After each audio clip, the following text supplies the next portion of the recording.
Thank you so much. I'm going to turn this on. Is this better? Can you hear me? Yeah. I'm going to turn this off then. Okay.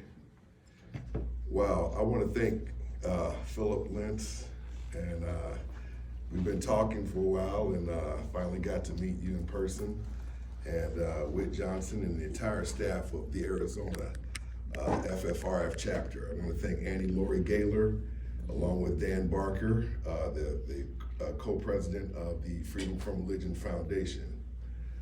I'm really honored, seriously, to be here.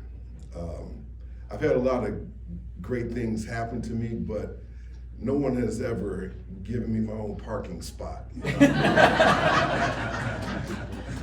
And that's been the highlight so far. I felt like the first lady. Philip, you've learned one thing about me, and in the short time that we've been talking, and that is that I don't check my emails very often. So I apologize for that. I have two parts to this talk. Part one is to set us up for part two. And so part two reflects the title of my work. What is the title again? What are we talking about today? The title is iconography, why we need to get rid of religious iconography, I think. Yeah, why we need to eliminate religious iconography in America, okay? So part one is going to set us up for part two. So let us go ahead and begin with part one. Mass media and movies and commercials, etc., has dramatically changed, you know, in terms of the inclusion of blacks. We've all seen it. We see it every day that we watch television. Practically all areas that we can imagine. You guys remember that first interracial commercial of Cheerios? I think it was like back in 2013. And I mean, they made a big stink about it. People were getting upset. There were letters written to Cheerios, and I mean, it was a big deal. This was just back in 2013, right? And so a lot of things have changed since then. That commercial received a lot of backlash, a lot of harsh criticism. And the world has changed not only because of COVID, but society has dramatically changed after the public execution of George Floyd. We have never experienced such a diverse America before in mass media, or what appears to be diversity. But what have blacks actually done or accomplished to deserve this over-representation in commercials, in television, in the news? We are vastly overrepresented. What have we actually achieved or accomplished as a group that have made us so noticeable in the eyes of the general public? It is estimated that blacks are now 90% of all commercials. 90% of the commercials that we witness have blacks in them. So why are we seeing just 12 or 13% of the population in 90% of the commercials? Black representation seems to be everywhere. Overrepresentations. Blacks are even singing the American and the Canadian national anthem before all white audiences at National Hockey League games. What on earth is going on? Why the love all of a sudden? Today we live in a world where social media can make us or break us instantly. Individuals as well as companies can be uplifted or ruined overnight. So maintaining a wholesome, racist-free, diverse reputation seems to be the priority of many companies today. Companies are desperately launching what I think are preemptive moves, preemptive strikes, by placing blacks as the face of their advertising campaigns. And they do this just in case they're accused of racism. They can proudly claim that, you know, our ads are often the face of black people, you know, our advertising campaigns. So You can't accuse us of that. Michael Kors, Tommy Hilfiger, I could go on and on. In the New York Times, I was reading the other day, it stated that some brands may be thinking defensively. There are reactions to the Black Lives Matter movement that's often based on fear. It talked about the influential Instagram account and industry watchdog that has called out Dolce and Gabbana and all other industry players as being accused of racist. So nobody wants to be called it anymore. Being called a racist will destroy contracts. It'll just, move you off the face of the earth, so to speak. It is nearly impossible to see 3 commercials in a row that do not have Black people in them. And if you find 3, call me. I don't care if it's 3 in the morning. I want to know what they are. But commercials are not just there to advertise their products. Commercials are there to influence our attitudes and shape our ways of thinking. Commercials train us and persuade us, and they often manipulate our behavior. And although there are many races of people, commercials mainly show the interracial relationships primarily between Blacks and whites.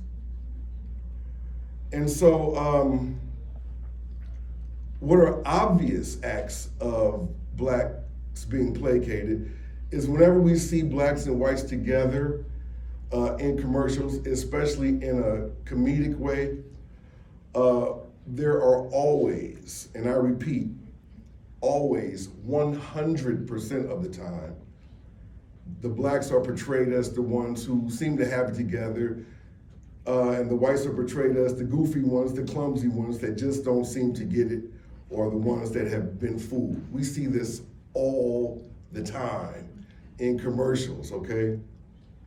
And I've personally accumulated about 50 ads that show this Black and white dynamic, about 50. And you know that I'm gonna do a documentary. you know that it's coming, okay? So when we consistently see this, we know for certain that there's an agenda that's happening. Not necessarily an agenda that is sinister, but an agenda nonetheless. And again, I ask why?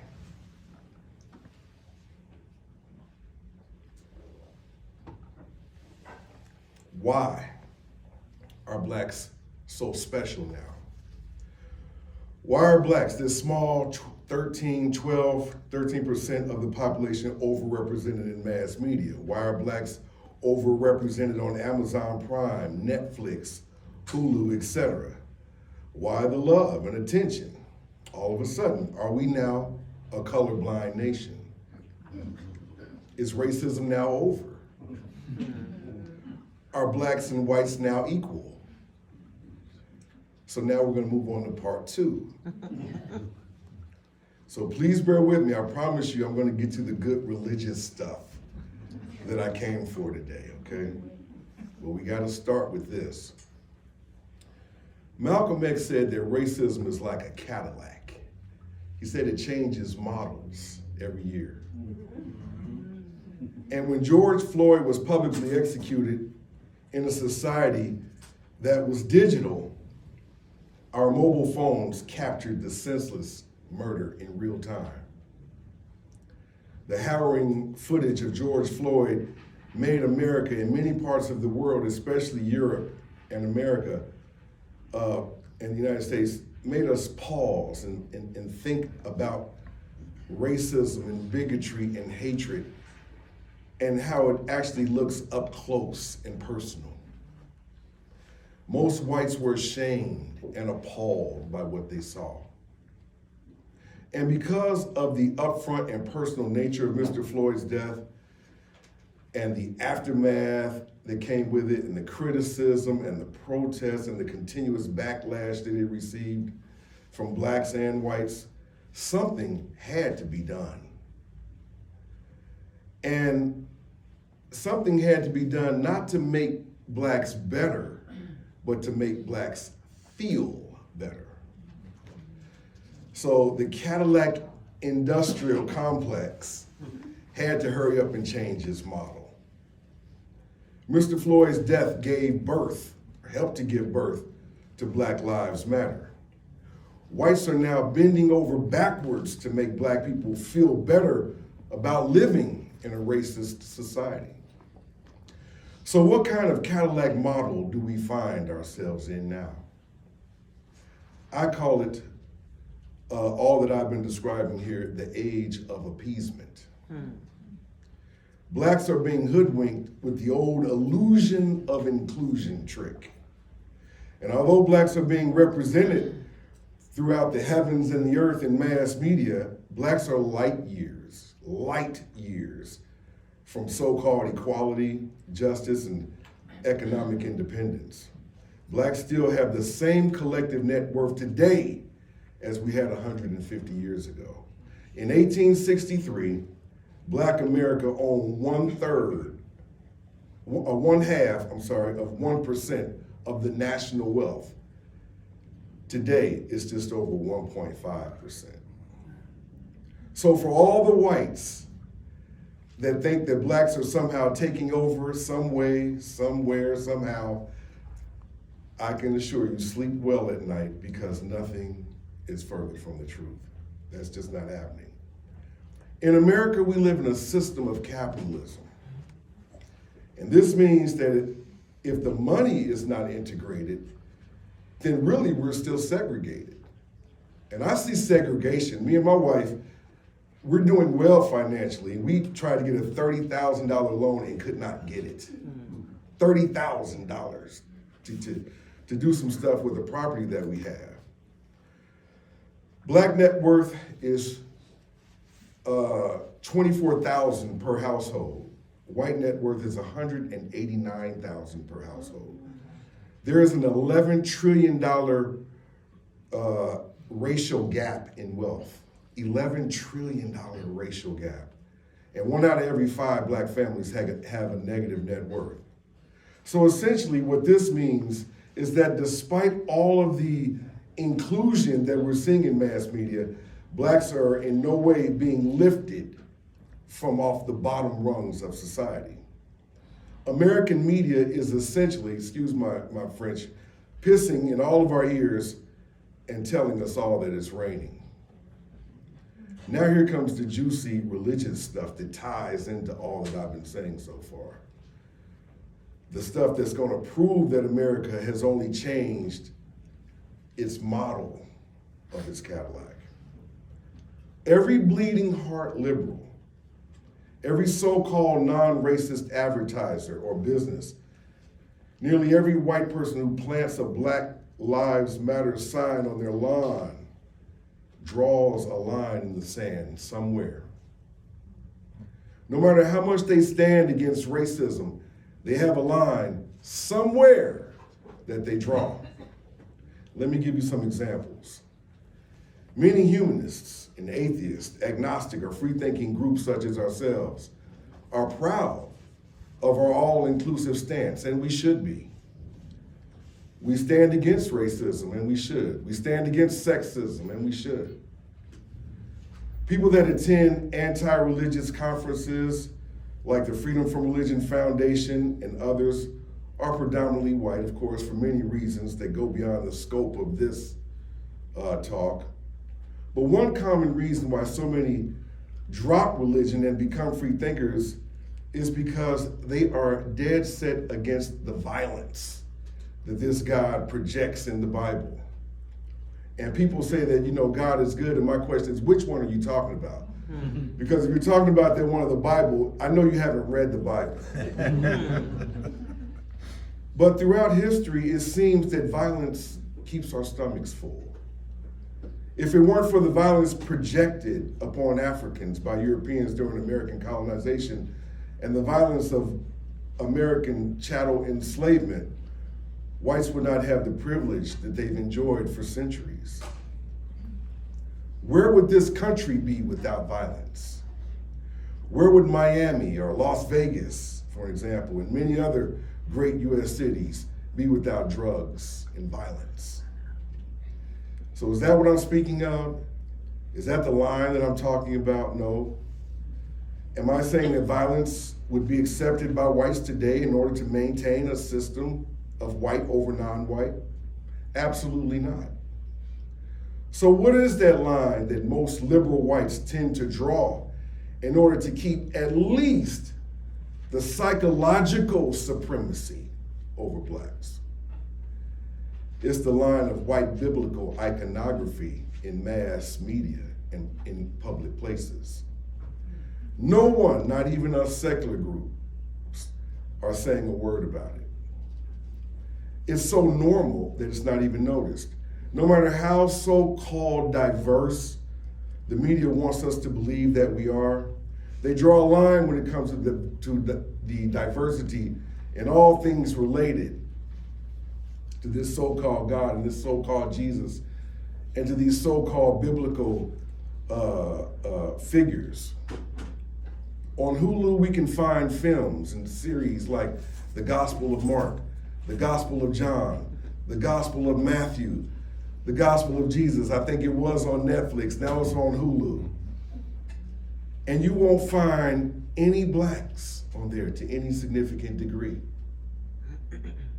There have been countless, and I mean countless of biblical films. I list a lot of them in my film, Holy Hierarchy, which can be seen on Amazon Prime. Holy Hierarchy, The Religious Roots of Racism in America. Netflix, Hulu, Amazon Prime, and all the other networks that have biblical films all project Jesus, his disciples, his friends, and all the men of the Bible and their friends and their families, etc., as white. And no one says a word about this. No one. Not our groups, no one. Do we really understand the devastating psychological effects of this? I'm not sure that we do. But I'm going to talk to you about how that feels from this side of the fence.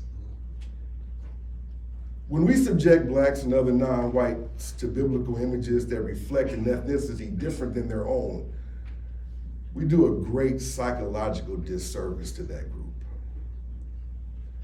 The non-white often perceives this depiction as authentic and subconsciously perceives themselves as subordinate and sometimes as even inferior. So much of what we believe as individuals start with the imagery to what we've been exposed to. When non-whites see images of a white Jesus and white biblical imagery, the brain concludes that God must be white. I mean, that's what your brain is going to do. The picture of white Jesus was in my kitchen as I grew up. And my mother and my father had a picture of white Jesus in our kitchen. And I knew that this was real. You know how I knew? Because I was like 5 or 6, but everywhere I went, the eyes followed me. And I never saw a picture do anything like that. But the eyes followed me, and I was like, this is real. That man is real right there. And if this non-historical Jesus is portrayed as white, then white supremacy must be justified then. If we allow that, and we don't protest against that, because I know if I saw black Jesus everywhere, and I'm going to show you the places where I would feel a little, my chest would be stuck out a little bit. We protest against Confederate statues and monuments demanding that they be taken down and removed from public facilities. But no one says a thing about white statues and billboards and monuments of white Jesus that are projected everywhere. We might not believe white iconography is everywhere, but it is. White religious iconography is routinely seen in Walmart, Walgreens, CVS, churches, hospitals, airports, billboards, books, movies, doctor's offices, schools, universities, everywhere. Listen, thank you. I went into the Capitol building in Atlanta. Oh my, white biblical images were everywhere. Okay, now, in fact, I just picked this up yesterday here in Phoenix.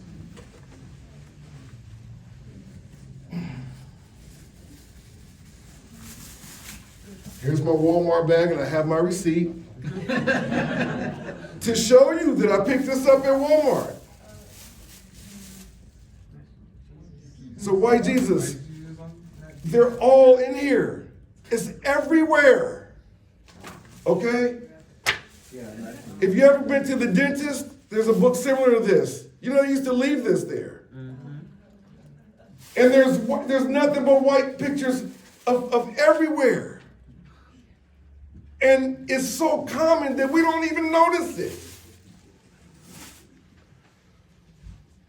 Now, if Jesus did exist, which we all know he didn't, for 1,000 reasons that are beyond the scope of this talk. If he did exist, which he didn't, he definitely would not be white, not being in that region and not speaking that language. But we're not talking about that, because I have people come up to me and say, well, you know, he was in the... You're talking about a God who has an ethnicity? Think about how absurd that is. To think about a God who actually has a name and an ethnicity. Now, that is very human that he has a name, an ethnicity, and he speaks a language predicated upon a human alphabet that was invented by human beings. It's really crazy, but I digress. So let me get this straight. We're secularists, but we allow this lie to shine with unbridled liberty throughout the United States. We're secularists, and we don't take umbrage against not only seeing the existence of this lie, but seeing this lie portrayed as a white man and as white men. Is this because most secular groups are white? I've heard it so many times.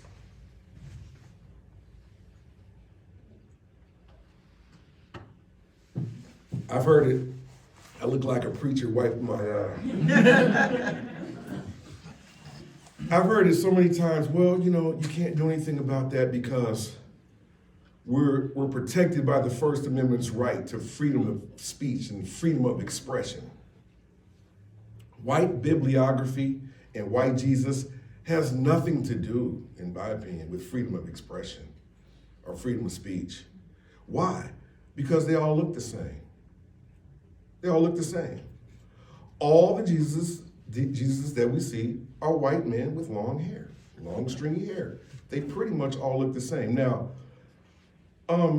Jesus, as we know, is not history.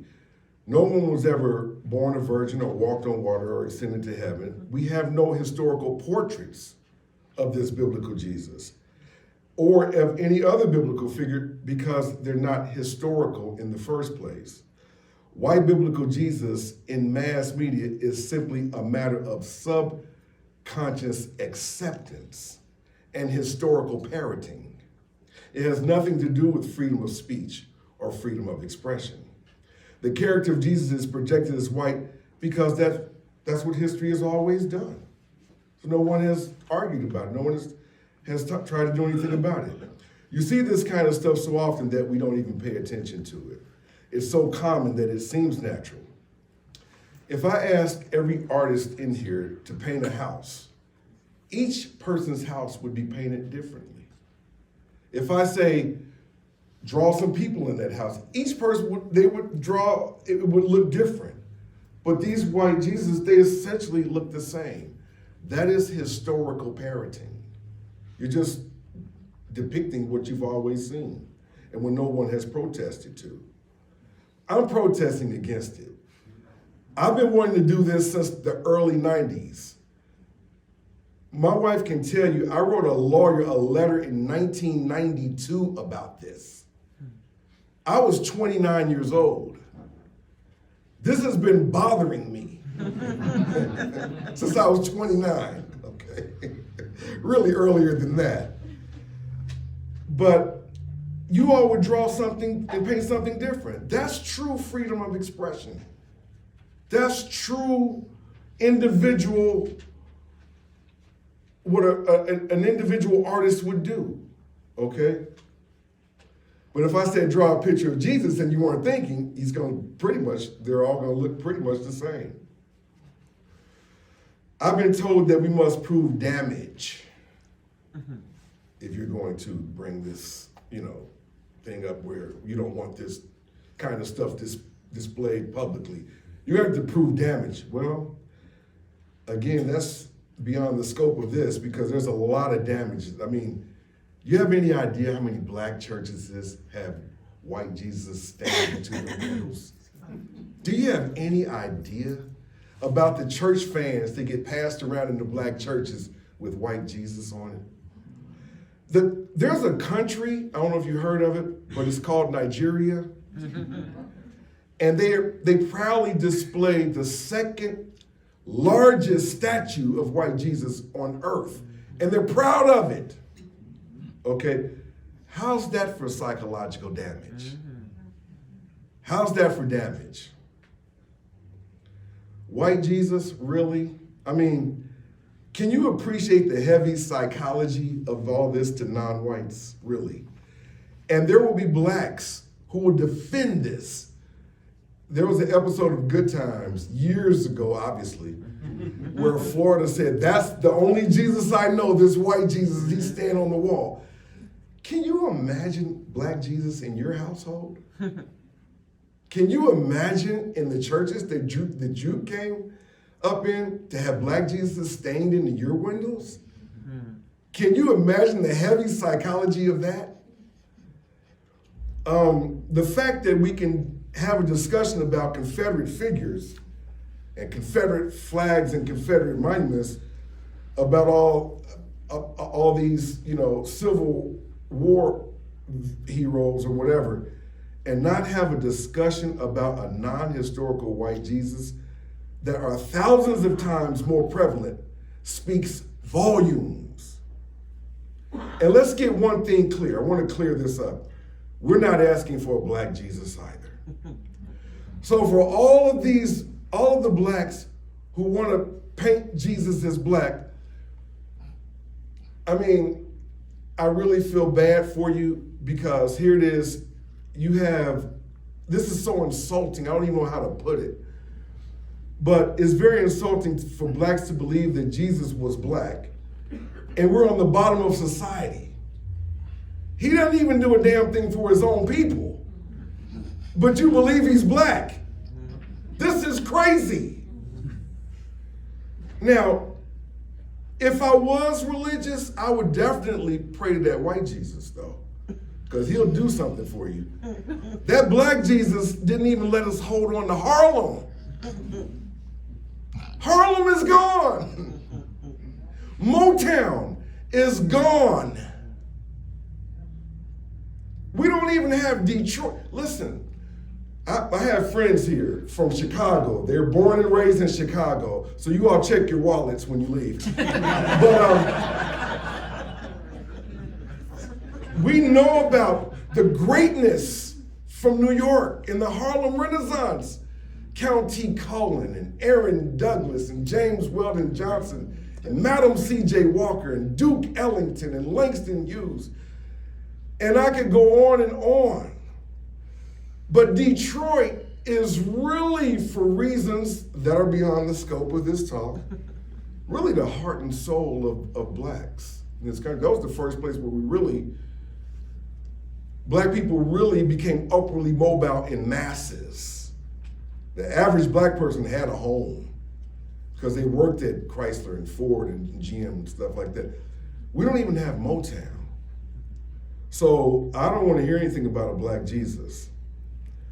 I've always said that if blacks and whites were two teams competing psychologically on American turf, whites would have the home field advantage. And you see how well teams do at home? Look at all of the major sports teams' record at home versus on the road. They're always better at home. That's how whites operate in this society. They have a home field advantage. We all know that there is a certain amount of censorship that's involved also in this digital age.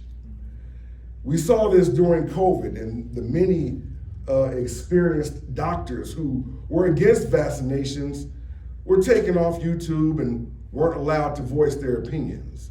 Google kind of changed the goalposts on us very frequently. We saw that many Trump supporters were shut off of mainstream media and taken off of social networks.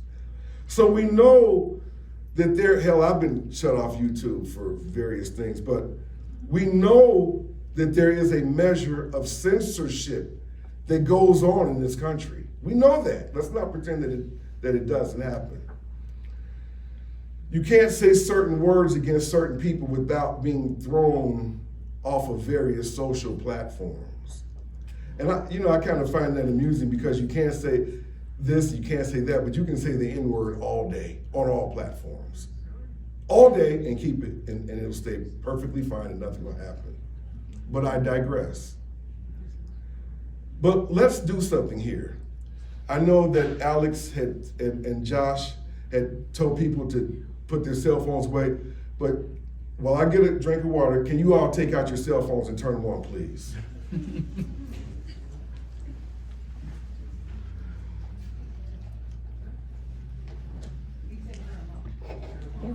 All right?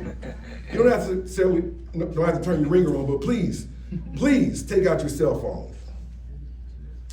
All right? I want you to go to Google, and I want you to Google God, and then Google images.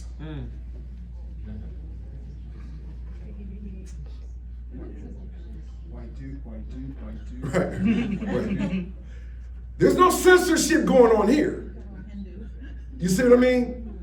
But that same media and this same Google and these same networks want to give us the illusion of inclusion, but they draw the line when it comes to including us with all things that are biblical. You see? We see clearly here, we can see here clearly that black lives may matter, but black minds don't seem to matter much. Remember the movie A Time to Kill? You remember that with Matthew McConaughey and he was a white lawyer that was defending a black man who wound up killing two white men for raping his daughter, okay? And they had an all-white jury there in Mississippi. He asked the jury, he said, close your eyes and imagine that this little girl was white. It changed the entire opinions now of that jury, okay? I want you to close your eyes. You don't have to, but just close your eyes and imagine that Jesus, the film Passion of the Christ, seen by hundreds of millions of people, all the Jesuses and biblical figures on Netflix and Hulu and Amazon Prime, and all the biblical imagery seen in all the religious universities like Notre Dame and Holy Cross and Baylor, and all the hundreds of thousands of nativity scenes that we're going to see, that Walmart produces and that we'll see in people's yards during the holidays, and all the books at Sam, and all of the white imagery at Hobby Lobby. I don't know if there's a Hobby Lobby here. That is one of the most racist stores on earth. Imagine that on the covers of all of the books and all the religious billboards throughout the country displaying white Jesus, and all the statues and wall art in thousands of hospitals across the country, and all the white Jesus and biblical figures everywhere. Now imagine them black. Wow. That changes your dynamic a little bit, right? How do you think we feel? The conscious ones. I'm not talking about the living dead. The ones that are awake and see the game. That's where the most bleeding heart white liberal or all-inclusive secularist or white kumbaya or white we are the worlder draws the line. Yeah, I would love to see biblical religious iconography in public places become illegal in this country. It should be.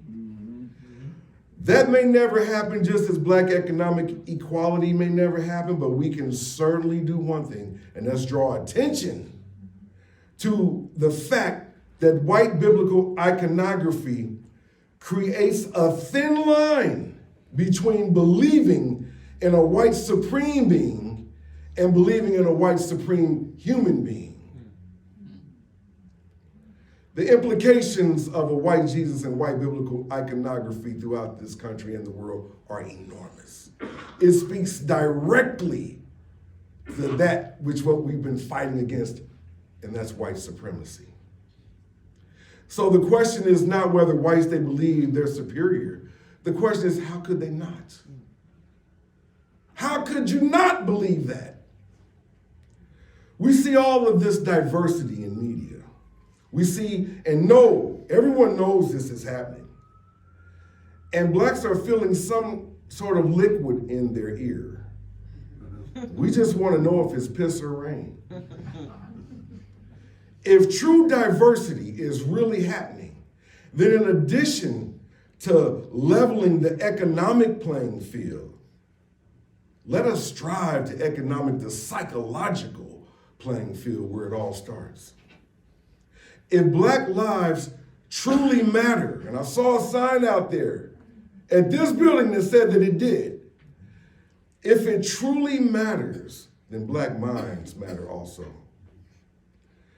Let us fight all the way, hell, to the Supreme Court if we have to. Who other than us secular groups are going to do it? Because the non-secular groups, they believe in this character. It's up to us to do it. So when I pull up and I see that sign, I want to really believe it's true. No one should be subjected to this kind of stuff. No one. Not in a country where you say everyone matters and we're all equal and let's hold hands, let's show commercials. Let's show you guys in 90% of the commercials to show that we care. This shouldn't be happening. Now, amen. I mean, I want you to know that it's up to us, okay? I'm on the board with Freedom from Religion Foundation. Dan Barker and Annie Laurie Gaylor, they're my friends. But I don't think that we are interpreting the Constitution correctly. I don't think so. That First Amendment, I don't think it applies to something like this. And if it does, then damn it, we got to change it.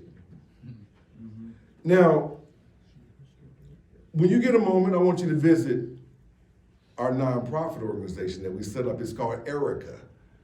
ERICA stands for Ending Religious Iconography in America. Okay? And I want you to donate. And I want you to encourage your friends to donate because we need as much firepower as we can to take this as far as we can. And don't worry, I'm not Creflo Dollar. I'm not going to buy a jet with the planes. This organization is going to be totally transparent. And I hope to get the attorneys involved at Freedom from Religion Foundation to set up trust funds where the money cannot be touched, where you will know how much that you've given to this, how much you have donated. And it's nonprofit.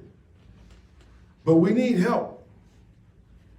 I want to know that's rain that I feel. I'm totally 100% transparent. And we need to fight this insidious white supremacist monster in the form of white biblical iconography. Let's fight this monster since it appears as though we're all together anyway. Let's find out if we're really sincere about changing racism or if this age of appeasement is really just a new Cadillac. I appreciate you guys.